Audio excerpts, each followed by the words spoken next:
And so this morning we come to the portion of our worship service that we hear God speak to us through the preaching of His Word. And we should always be mindful that as we are reading God's Word, as we are meditating and reflecting on the truths of God's Word, by His Spirit, He is speaking to us, He is convicting us with the truths of His Word, and He is aligning our lives towards His pleasurable will. And so again, please turn to the person next to you and say, I will bless the Lord with you today. So that's what we're going to do this morning. For our study of God's Word this morning, we're taking a break from our series in the Epistle of Ephesians. I want all of us to turn our Bibles to the Old Testament book of Job. If you know Psalms, just go back one book, and it is the book of Job. I trust that you are reading your Bible, the whole Bible, at least for a year. And when you come across this book of Job, you could easily identify with this man of God who has suffered intensely. Amen. And who has, in the hands of God, was delivered from his grief, and his faith was strengthened, all because it's God who sustains this servant of God. And so all of us will identify with this man of God. And I'd like all of us to meditate on this subject matter, the believer's spiritual battle. So please turn your Bibles to the book of Job, chapter 1. We'll be reading verses 6 to 12 and verses 20 to 21. So in reverence to God and the reading of His Word, please stand with me as we read the holy, the inerrant, inspired, and life-giving Word of the Lord. So if you found your way there, say amen. Amen. Amen. So let me read God's Word for all of us. Verse 6. Now there was a day when the sons of God, or the angels, came to present themselves before the Lord, and Satan also came among them. And the Lord said to Satan, From where have you come? And Satan answered the Lord and said, From going to and fro on the earth, and from walking up and down on it. And the Lord said to Satan, Have you considered my servant Job, that there is none like him on the earth, a blameless and upright man, who fears God and turns away from evil? And then Satan answered the Lord and said, Does Job fear God for no reason? Have you not put a hedge around him and his house and all that he has on every side? You have blessed the work of his hands, and his possessions have increased in the land. But stretch out your hand and touch all that he has, and he will curse you to your face. And the Lord said to Satan, Behold, all that he has is in your hand. Only against him do not stretch out your hand. So Satan went out from the presence of the Lord. Now in verse 20 and verse 21. Then Job arose and tore his robe and shaved his head, and he fell on the ground and worshipped.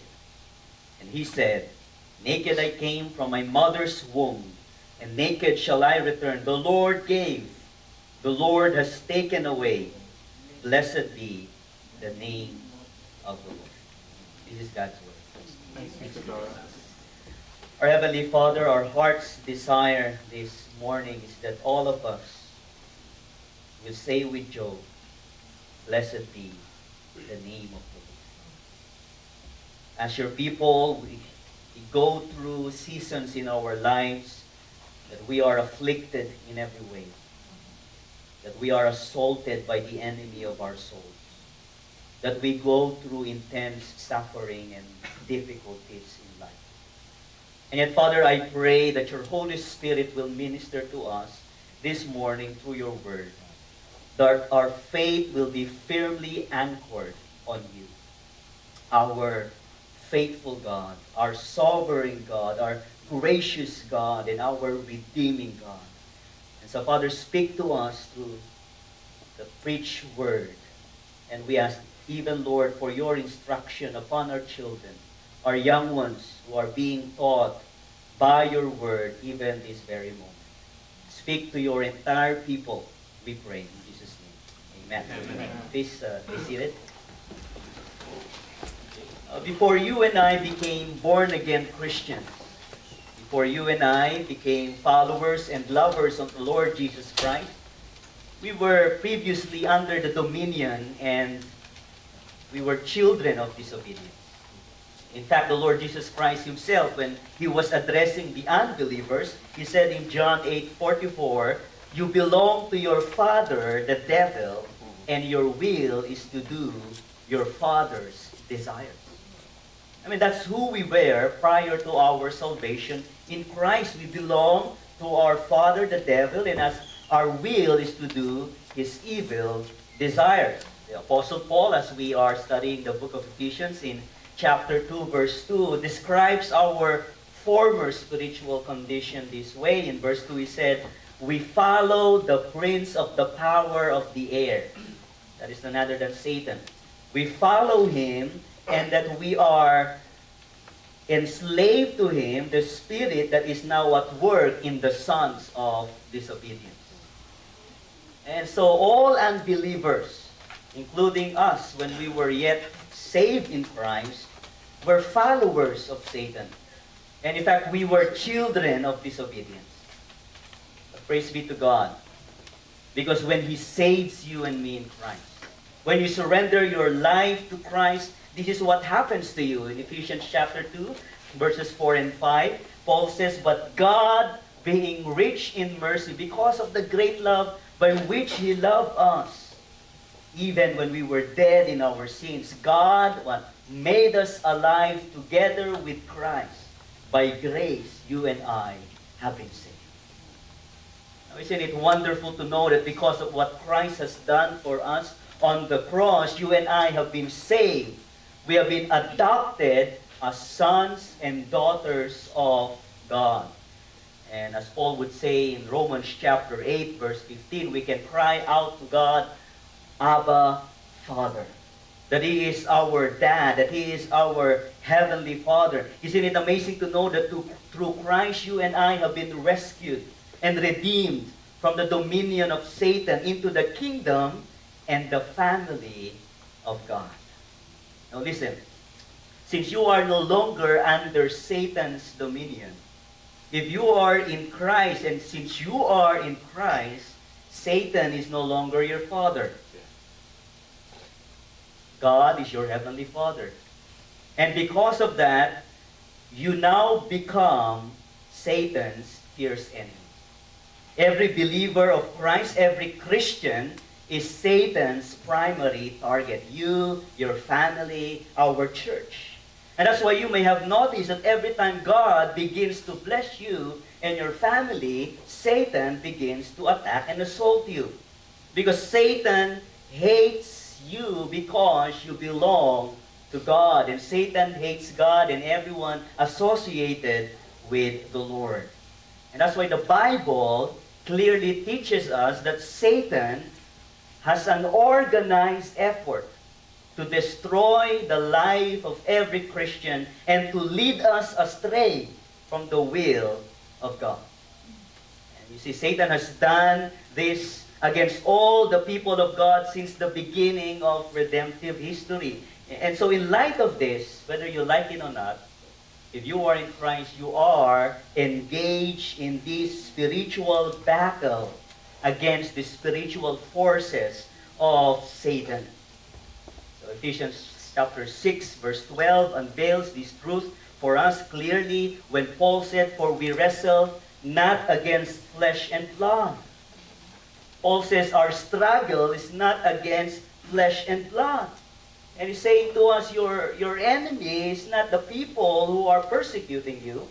Your enemy are not the people who are offending you. Your enemy is not your spouse. It's not your children. Your enemy is Satan and all his evil forces.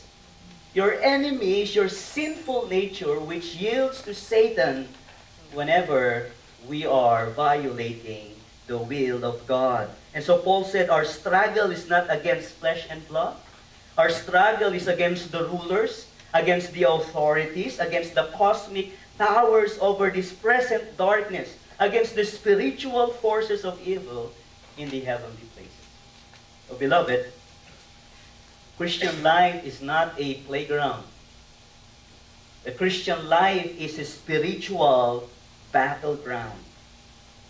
And the real struggles in your life are fought in the spiritual, supernatural, and invisible domain. And so the question for all of us this morning is, how are we then to fight this spiritual battle? How should we respond to the relentless assaults and attacks of Satan, the evil one? So we look at the life, the story of the servant of God, Job. And as we reflect on his life, his experience of suffering, his experience of satanic assault against his life, against his faith, against his family, we consider two vital principles. And I hope and pray that these principles will be kept in your heart, because these are rules of engagement in our spiritual battle with Satan. And these principles may sound so basic and simple, and yet these are the God-ordained, powerful principles for us to be victorious over the chief enemy of God and of our souls. So let me give you a brief background of the story of this Old Testament believer named Job. In chapter 1, verse 3, you read that Job is described as the greatest man among all the people of the East. And his greatness, Job's greatness, goes beyond his huge material wealth. I mean, if we will calculate his wealth, he's going to be a multi-millionaire. The greatness of Job goes beyond his huge material wealth. His greatness is best demonstrated through his faith in the one and true living God. Because here is a man whom God himself describes as someone who has no equal on earth. Someone who is blameless and upright. A man who fears God and shuns evil. These are words coming from the lips of God himself. So this man is a godly believer. He is a pious, virtuous, God-fearing believer. In fact, he is also a very loving spiritual shepherd of his family. We read in verse 5 that every morning it was Job's practice to pray for his children, 10 of them, because there is this concern in his heart that his children might have cursed God in their heart. So as a faithful shepherd of his family, he intercedes and constantly prays for each of his children. And he offers burnt sacrifice in order to ask for God's forgiveness on behalf of his 10 children. So this is Job, a very godly man, a very pious, God-fearing believer. You see, the first 5 verses of Job, chapter 1, are the only part in this book which we would consider as the lighter episode in Job's life. Because the rest of the book, the next episode, beginning verse 6, unfolds the tragedy in the life of this God-fearing servant of God. And here we will have, as it were, a streaming video clip of how Satan waged his war against this child of God and his family. And so as we look at the next verses, let's bear in mind the first vital principle when it comes to the believer's spiritual battle against Satan. Here's the first principle. We need to know our enemy. Say to the person next to you, you need to know your enemy. See, unknown to Job himself, Satan sought to devour him and his family and to discredit his faith in God. And most of us are insensitive. We are unaware of this spiritual assault of the evil one against us and against our family, even against our church, because this happens in the invisible realm. But though we don't see it, it's real. And the testimony is this experience of Job. Let's look at verses 6 to 7. Now there was a day when the sons of God, their angels, came to present themselves before the Lord, and Satan also came among them, and the Lord said to Satan, "From where have you come?" And Satan answered the Lord and said, "From going to and fro on the earth." In other translation, it says, "From roaming through the earth, and from walking up and down on it." So in these verses, we are presented with Satan appearing before the throne of God as one of the angels summoned by God, as one of the angels subordinate to God himself. When God summons him, he had no choice but to report to God. And when God confronts Satan and asked him, "From where have you come?" what was his answer? "I was roaming through the earth." And that word for roaming indicates Satan's monitoring of the lives of every believer with the intent of uncovering your failures and your sins. And so Satan has this sinister and evil scheme and intent to monitor my life and your life and to uncover our failures and sins before God. And the same idea is presented to us in the New Testament by Peter. In 1 Peter 5 verse 8, where Peter exhorts us, "Be sober, be vigilant, be aware, because your adversary, the devil, walks about like a roaring lion, seeking whom he may devour." See, Satan is after every child of God, because as Peter calls him, he is the adversary of God. In fact, the word Satan itself simply means opponent, adversary, enemy. Satan is the chief opponent of God and of God's people. He is the ancient foe who seeks to frustrate and ruin everything that God does. In the New Testament, he is given many names. He is called Beelzebub, the Lord of the Flies. He is called Belial, the worthless one, the wicked one. He's called the deceiver of the whole world, the great dragon, the enemy, the evil one, the father of lies, a liar, a murderer, the prince of this evil world, the prince of the power of the air, the ancient serpent, the tempter. And that's how the New Testament describes for us this personality.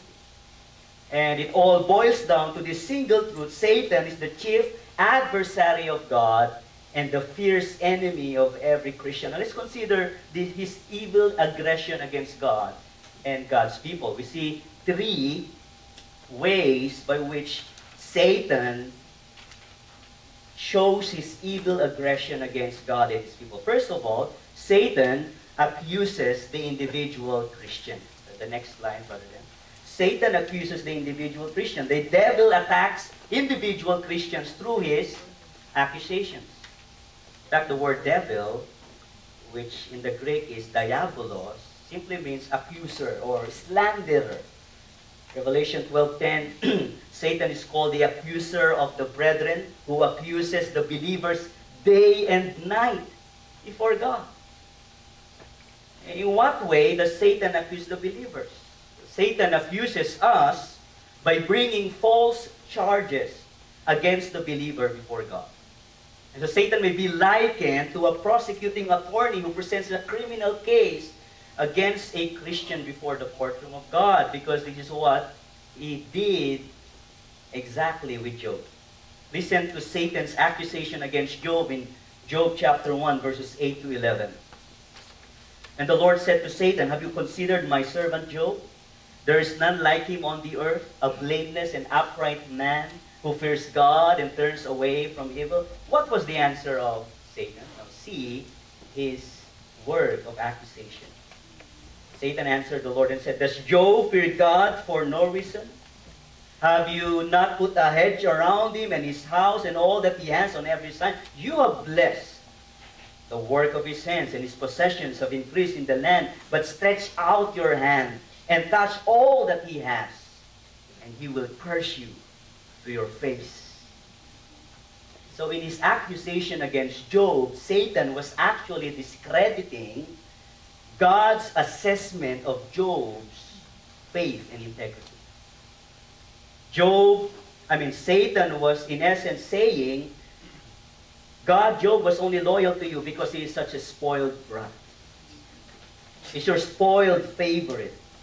You're bribing him with so much blessing. You're putting a hedge of blessing and protection upon him. That's why he's worshiping you. Job, according to Satan, is a believer because of God's bribery. God, he believes because you bribe him. His piety, according to Satan, rests on his prosperity. I mean, his godliness is only as good as the goodies that God is giving him. And so, Satan accuses Job, and Satan challenged God, take away all the goodies. Remove all his blessings. And see if he would not stop worshiping you and even curse you to your face.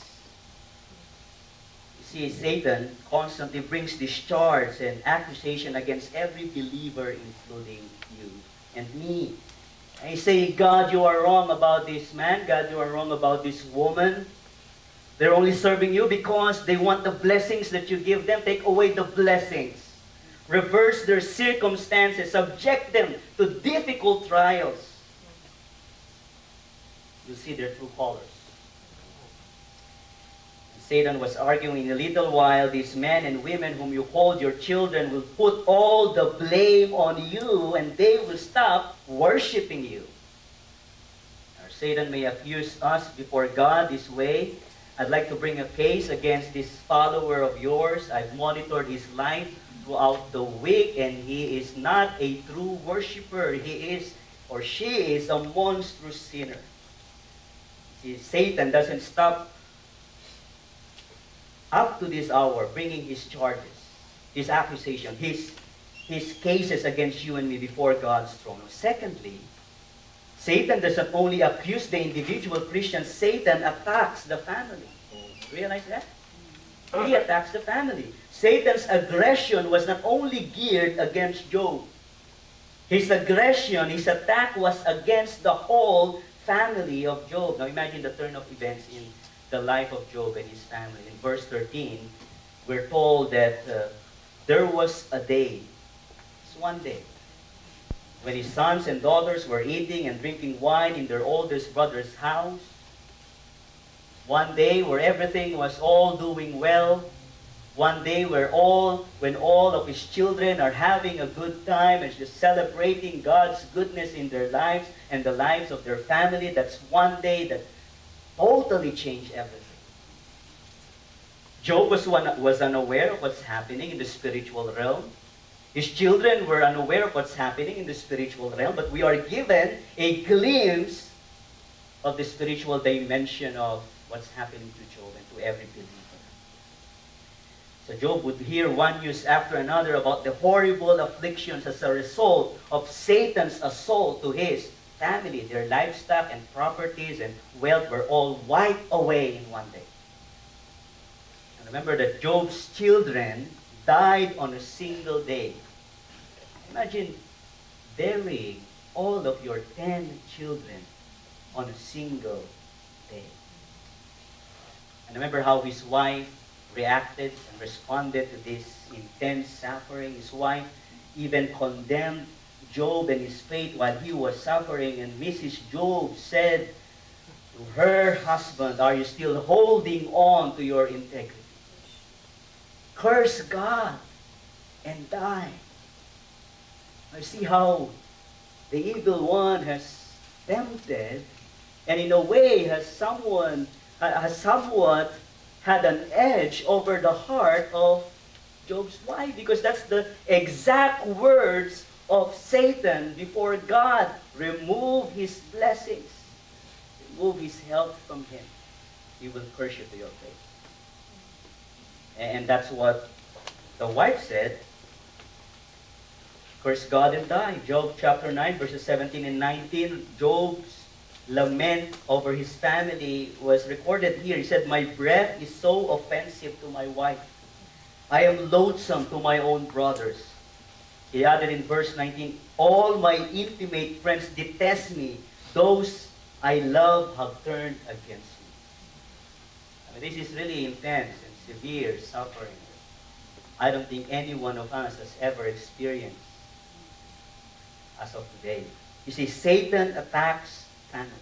He will do everything to destroy relationship in your families, between husbands and wives, between parents and children, between brothers and sisters. And we can never deny how Satan has effectively caused damages to families, even Christian families. Just consider the high rate of marital unfaithfulness, divorce among Christian marriages, cases of rebellion of children against their parents. Satan is after the Christian family. John 10:10, the Lord says, the devil comes to what? Steal, to kill, and to destroy. And that's what Satan did to Job and his family. He stole, he took away the properties and even the health of Job from him. He murdered Job's 10 children. He destroyed the good relationship between Job and his wife. Satan attacks the family. And then finally, Satan assaults the church of the Lord Jesus Christ. So let's look at the bigger picture. This is a battle ultimately between God and Satan. This is a battle ultimately between God's people and Satan and his forces. So this is the higher conspiracy in the mind of Satan. Satan in his attack against Job and his family is assaulting the larger family of God, which is the people of God, the church. From the Old Testament people of God to the New Testament church, and in every generation throughout history, Satan continues his assault against the church because he hates the church and he hates the founder of the church, who is none other than the Lord Jesus Christ. That's why Satan continues to oppose the church by assaulting its leadership, by tempting every believer, every individual Christian, by his traps of sinful immorality and temptation towards division, false teachings, and apathy in the ministry and service in the name of Christ. Remember when the New Testament church was growing in Acts chapter 5, Satan attempted to disrupt its progress by enticing a couple, Ananias and Sapphira, to steal from God and lie to God. Remember what Peter said to Ananias, how is it that Satan has so filled your heart that you have lied to the Holy Spirit and have kept for yourself some of the money you received for the land? Satan never stopped assaulting the church. In our day and age, he will do everything to corrupt the purity of the gospel of Christ. And that's why there's a lot of false teachers even in our generation before the Lord Jesus Christ comes. And that's why Paul warns us in 2 Corinthians 11:3-4. He said, but I am afraid that as the serpent deceived Eve, remember the ancient serpent, Satan himself, he deceived Eve by his cunning. And Paul warns us, I am afraid that your thoughts will be led astray from a sincere and pure devotion to Christ. For if someone comes and proclaims another Jesus than the one we proclaimed, or if you receive a different spirit from the one you receive, or if you accept a different gospel from the one you accepted, you put up with it readily enough. And in verses 13-14 of 2 Corinthians 11, Paul said, for such men, those false teachers are false apostles, deceitful workmen, disguising themselves as apostles of Christ, and no wonder, for even Satan disguises himself as an angel of light. So this is what Satan does against God's people. He accuses the individual Christian. He attacks the family, and he assaults the church of the Lord. Now let's go to the second principle concerning the believer's spiritual battle. And this is more important. And we should not only know our enemy, we should know our God. Say to the person next to you, know your God.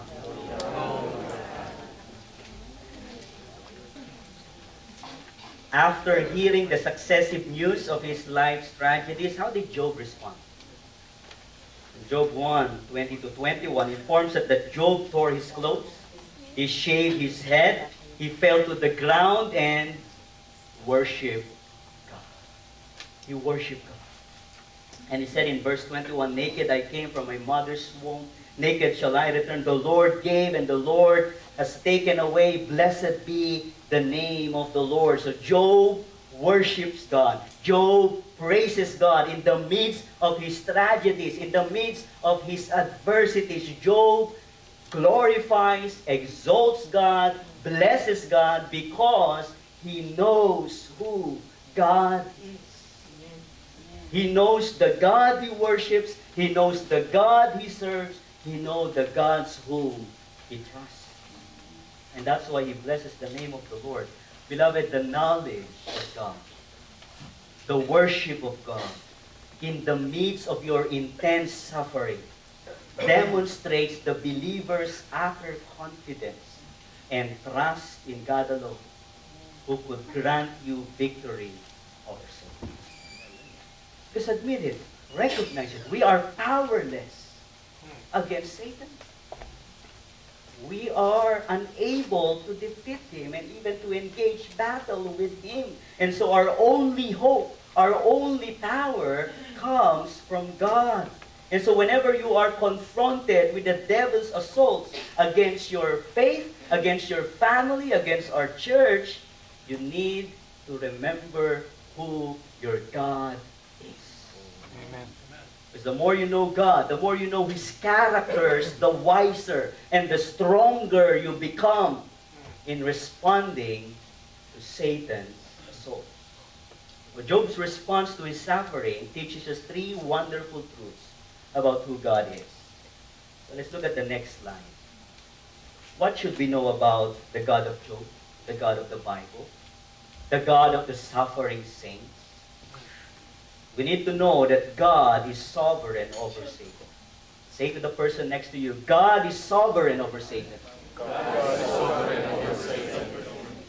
Have you noticed throughout the whole narrative in chapter 1, it was God who is sovereign. It's God who called upon Satan. It's God who summoned him to report to him. It's God himself who brought up the issue about Job and the integrity of his faith. And notice in verse 12, the Lord said to Satan, behold, all that he has is in your hand. Only against him do not stretch out your hand. Satan went out from the presence of the Lord. Again, if you will look at chapter 2, verse 6.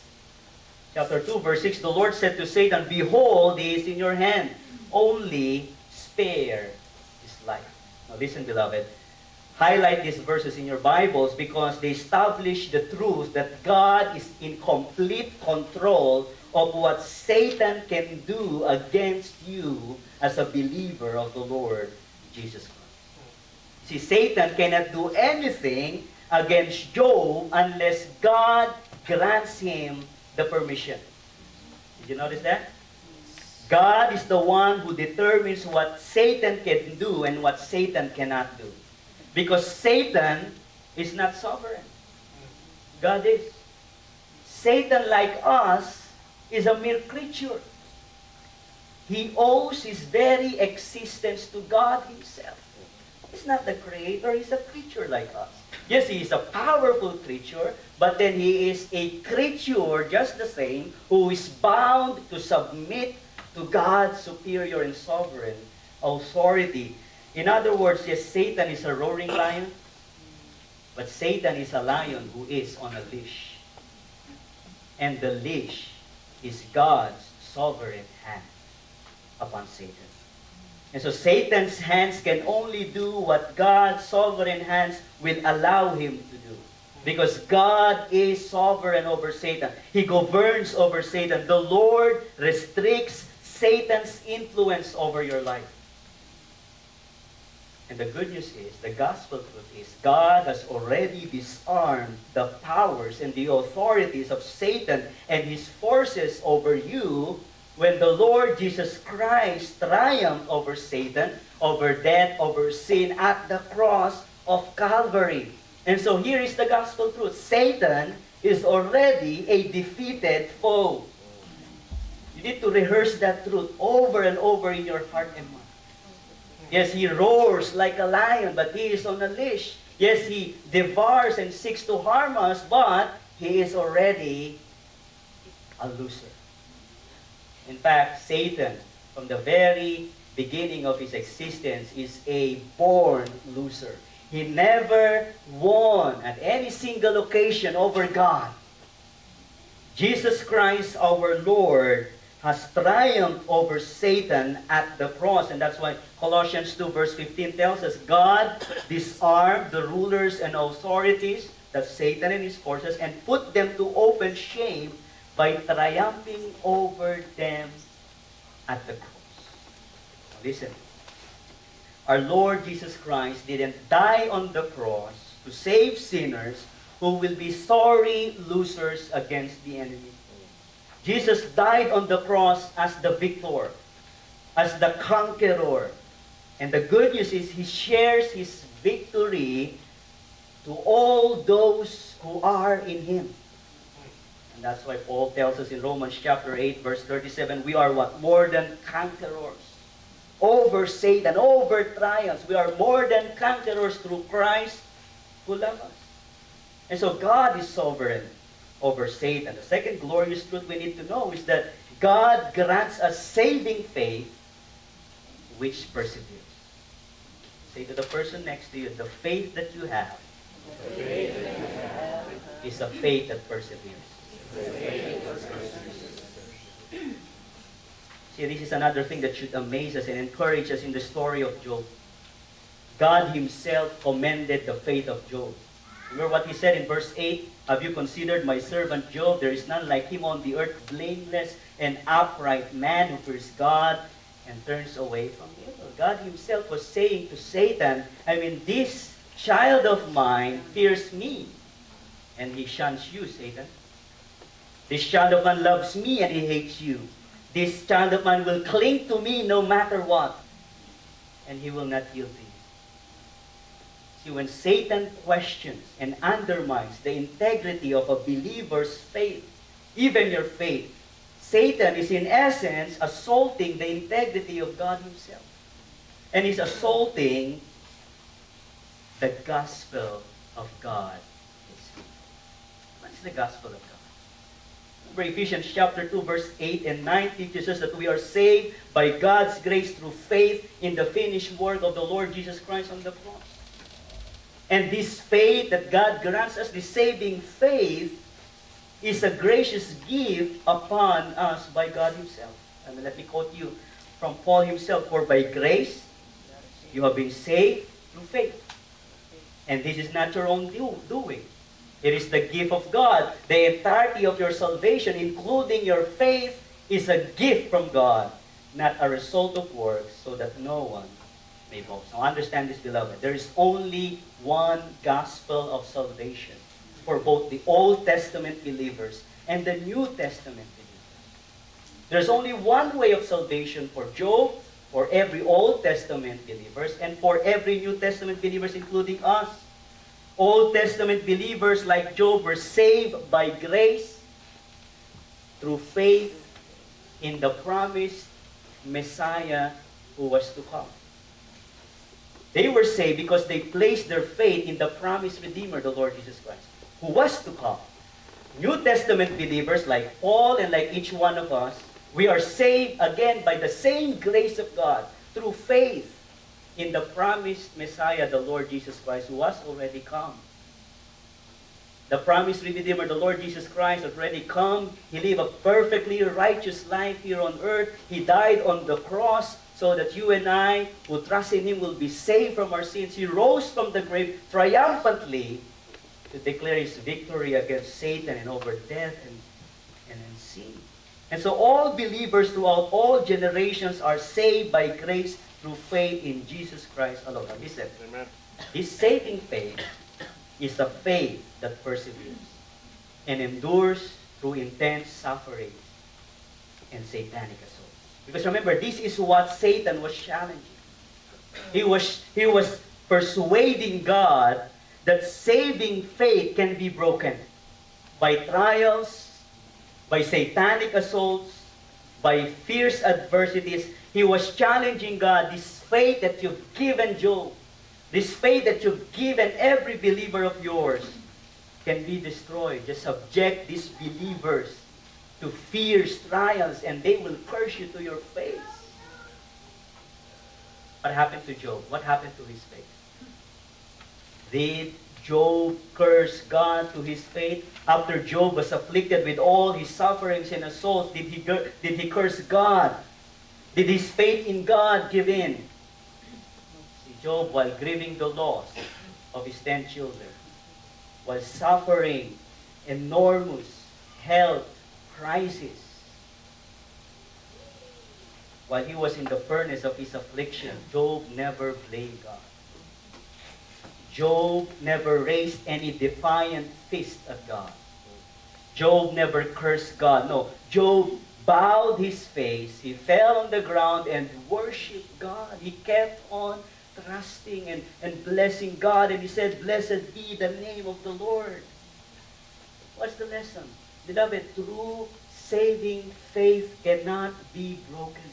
It cannot be destroyed by Satan, because this faith is a gift that God Himself has given.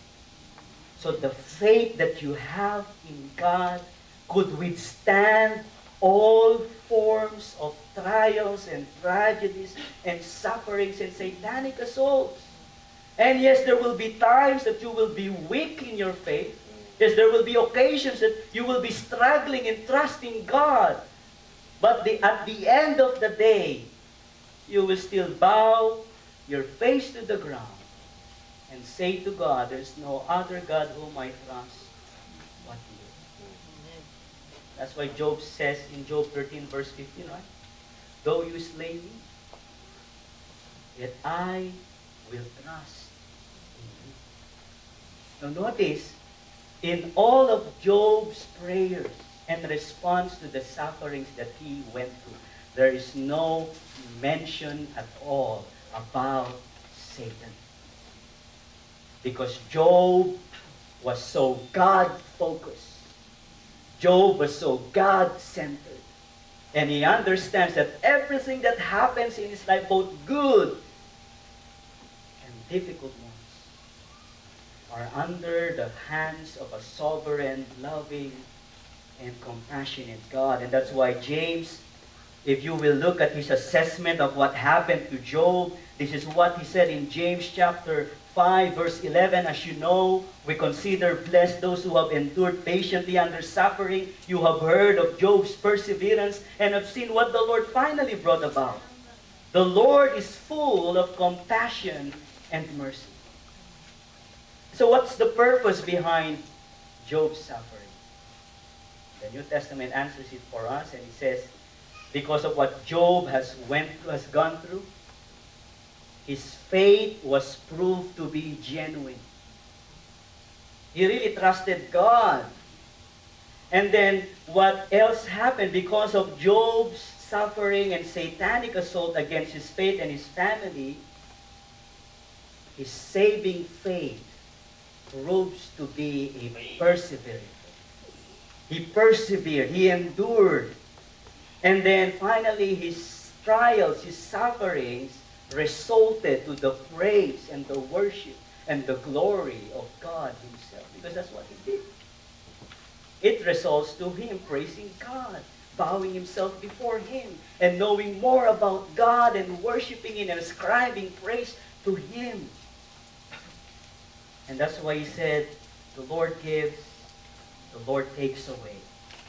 Blessed be the name of the Lord." Only a believer who has true saving faith that perseveres could praise God this way in the heat of our sufferings and afflictions. Finally, God is sovereign over Satan. God grants saving faith which perseveres. And finally, God guarantees our redemption in Christ. In Job chapter 19, verses 25 to 26, listen to this beautiful display of faith by this man of God.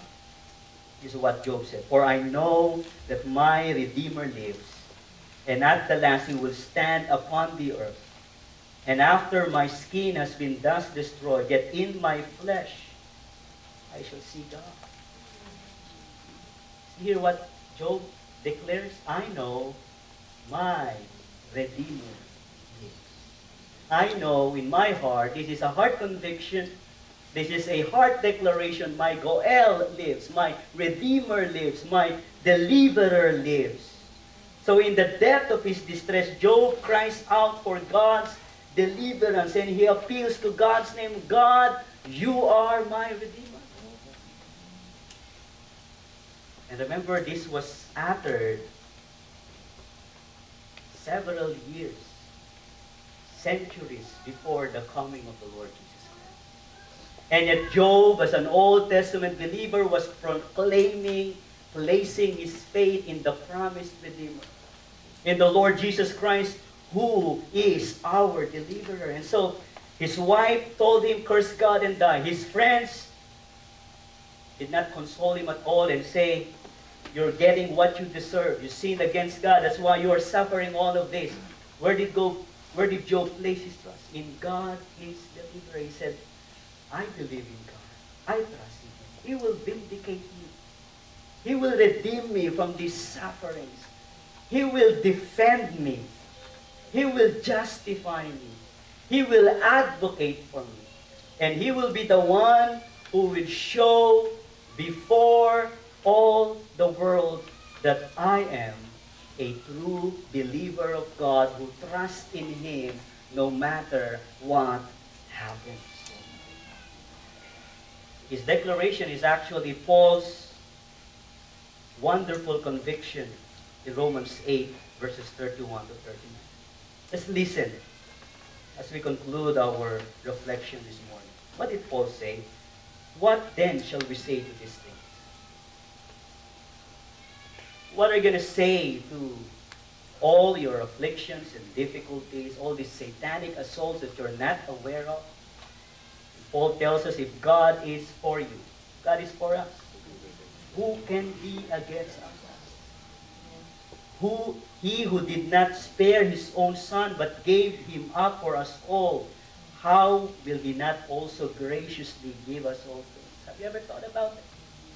God who gave His best, His ultimate demonstration of love for you, how will He not also graciously give the lesser things that you need in life?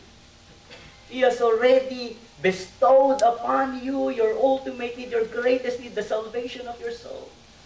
Why would you not trust Him for your life, for the sustenance of your faith, the sustenance of your family's faith, all your life before God summons you to His presence? Who shall bring any charge against God's elect? Satan keeps accusing us. Satan keeps condemning us. But then Paul said, who could bring a charge against you? It is God who justifies. It is God who declares you righteous in Christ. Who is to condemn? Christ Jesus is the one who died. More than that, who was raised, who is at the right hand of God, who indeed is interceding for us. And who shall separate us from the love of Christ? Could tribulation separate you from God's love in Christ? Will God's love for you stop when you are experiencing distress or persecution or famine or nakedness or danger or sword? As it is written, for your sake we are being killed all the day long. We are regarded as sheep to be slaughtered. Have you ever experienced that kind of grief and suffering as if you are always being assaulted by Satan himself? Regarded as sheep to be slaughtered. But then Paul said, no, in all these things, in all these afflictions and oppositions, we are more than what? Conquerors through Christ who loved us.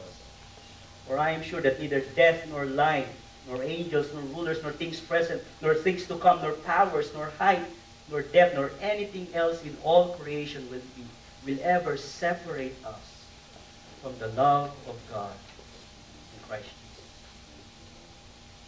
Beloved, are you going through a season in your life that you are assaulted by Satan? Your faith is being attacked. You are being sifted as wheat. You are going through these intense sufferings and adversities in life, and you're tempted to give up. You're tempted to say, I think God no longer is concerned about me and my family. If you are there, then remember the declaration of Job. If you are not there now, you will be there if you are a child of God. So remember these principles. If you are in Christ, you will triumph over Satan and his forces. In fact, you are already victorious over our ancient foe, and nothing can ever separate you from the love of God. If you are being tried and tested, remember that Jesus Christ, even right now, is praying and interceding for you so that your faith would not fail.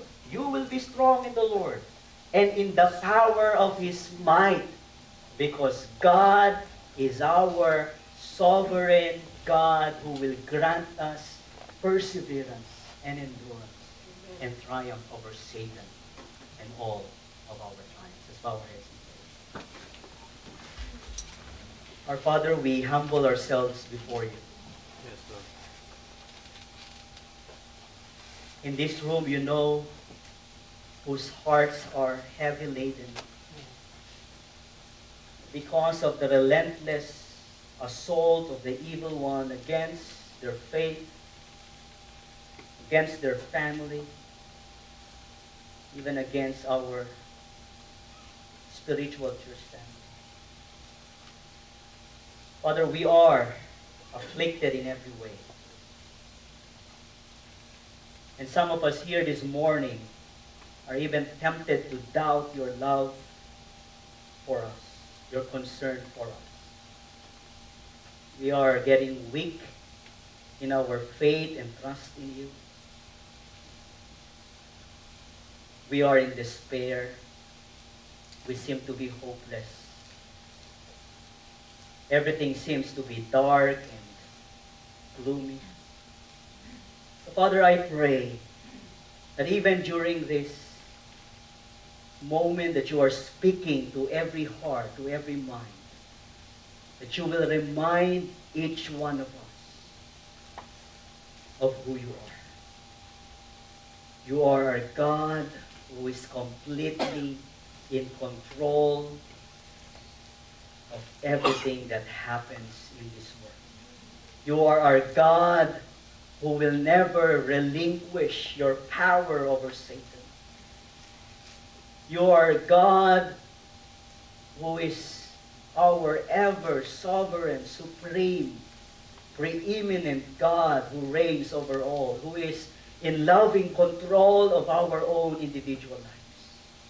And praise God that because of our faith in your Son, our Lord Jesus Christ, you grace us, you grant us with faith that perseveres and endures trials. And so, Father, I pray that you, in your grace, would strengthen feeble hearts, weakening souls, exhausted spirits, even at this very moment. That you will deliver them out of the miry clay of the furnace of affliction and lift them up into your presence with renewed courage, with renewed strength, with revived trust and love for you. May we, as your people, cry out to you like Job. Lord, everything comes from you. Everything is a gift from you. You give, you take away, but we will bless your name nonetheless. Because that's what you desire from us, to trust in you regardless of our difficult circumstances. And your promise is when we trust in you, you will reveal your glory to us. You will strengthen us. You will restore us. You will bless us even beyond our imagination and our expectations. Father, I pray for those who are still under the dominion of Satan because they have not trusted in your Son, Jesus Christ. Oh, Father, may you cause them to realize their hopelessness, their desperate condition. If they will not be rescued from the kingdom of Satan, they will be forever suffering in hell. So Father, would you by your grace convict them of their sins? Cause them to repent of their sins. And bring them to the cross of the Lord Jesus Christ, that they may cry out to Him, "Save me, Lord Jesus Christ. Forgive me of my sins. And give me your promise of forgiveness and eternal life." And for all of us this morning, Father, may we live a life that blesses you, that trusts in you, that worships you, that declares with Job and with all your people, "Blessed be the name of the Lord." In Christ's name we pray. Amen. Amen.